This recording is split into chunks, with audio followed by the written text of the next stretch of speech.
And I could say, well, here's why I'm not a Christian. Because your New Testament, the way you've been taught to read it, is wrong. Okay, this isn't who you think Jesus was. Your own New Testament says he's not. So convince me to be a Christian now.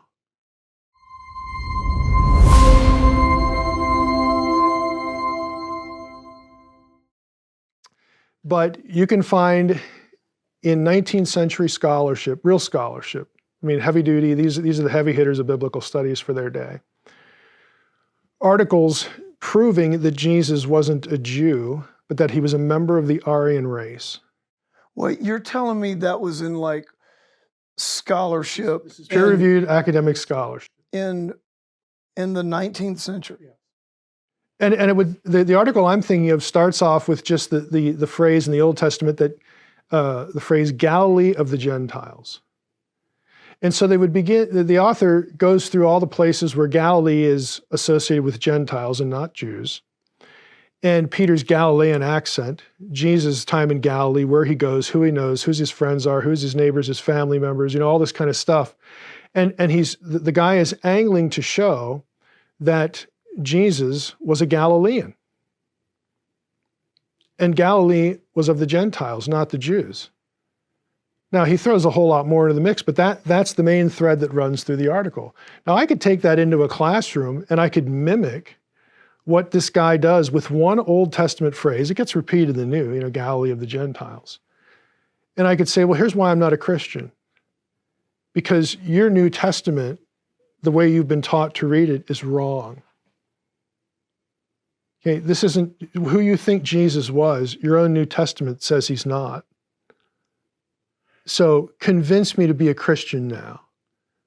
So, and if you are totally unable to even like get out of the gate to know what the guy's doing with the data he's using and either why he's doing it, how he's processing it incorrectly or connecting it to the next thought incorrectly, you're toast.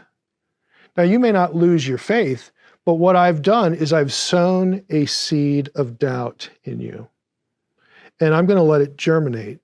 Because then you're going to go off and you're going to watch a History Channel episode. Or you're going to pull a magazine off the impulse stand at the grocery store about the historical Jesus versus the Christ of the Gospels. And a lot of other seeds are going to be planted. Or just all the anti-Semitism in the church at the time when Hitler came to power, and how, like, were those guys, I know Calvin and Luther and those guys got into anti-Semitism. Was that? It wasn't sinister. I mean, anti-Semitism just is sinister. You know, it's wrong, but they weren't using that as a trajectory to go off into crazy town, you know, like with Aryan racial theory and all that kind of stuff. This guy was like, but this guy was, okay, wow. This guy was. Did Hitler run with that? Did he? Well, I don't know that Hitler knew this guy's, he probably knew of it.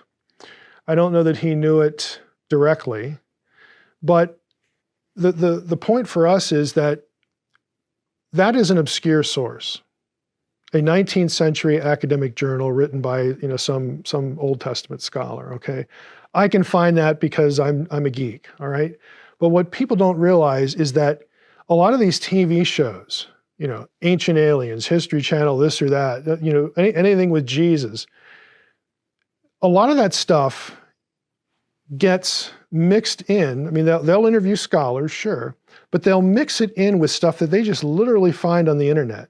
And there are people who find this material and then they put it on their website, they do a podcast on it, they do a YouTube video on it, and it just replicates and multiplies. So it's very unlikely that young people in your church will never have seen a lot of really bad thinking about the Bible. The odds are that they do. They run into it all the time. And so if they have questions and you either say, that's just not important, we don't need to worry about that. What that signals to them, or at least can, is that you don't know, or you're hiding something, or you're afraid. Okay, and none of that messaging is good. So I would say one of the best ways to help the people in your church, especially the young people, to lose their faith is to disconnect them from all of the Bible material except the stuff that you like to preach on. That's an excellent strategy. Say that again. That's one of the best ways to help the people in your church, especially the young people, to lose their faith is to disconnect them from all the stuff in the Bible that you don't like to preach on. Wow.